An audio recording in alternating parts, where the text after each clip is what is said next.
तो फेलियर सिर्फ एक लेसन बन जाएगा, ना कि एक एंड। सबसे पहला फैक्ट है फियर ऑफ फेलियर। हम सबको डर लगता है फेल होने का, रिजेक्ट होने का, लोग क्या कहेंगे। लेकिन जब आपका ब्रेन फियर फील करता है तो वो सर्वाइवल मोड में चला जाता है।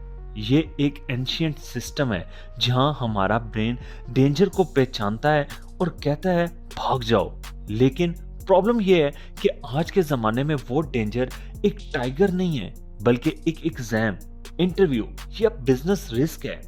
और जब आपका दिमाग इस फियर मोड में चला जाता है, आप क्रिएटिव सोच नहीं सोच सकते, डिसीजन लेने की एबिलिटी कम हो जाती है और आप ओवर थिंक करते रहते हो। एक रिसर्च के मुताबिक जब आप फेल होने के इमेजिन करते हो तो ब्रेन के सेम एरिया एक्टिवेट हो जाते हैं जो पेन के टाइम एक्टिवेट होते हैं। मतलब आपका दिमाग फेलियर को फिजिकल पेन समझता है, इसलिए ज्यादातर लोग ट्राई ही नहीं करते। वो कहते हैं यार अगर मैं फेल हो गया तो। लेकिन साइकोलॉजी ये कहती है कि सक्सेसफुल लोग फेल होने के बावजूद ट्राई करते हैं और उनका दिमाग ग्रेजुअली अडॉप्ट कर लेता है। मतलब फियर से भागना नहीं, उसके साथ जीना सीखो। दूसरा साइकोलॉजिकल फैक्ट है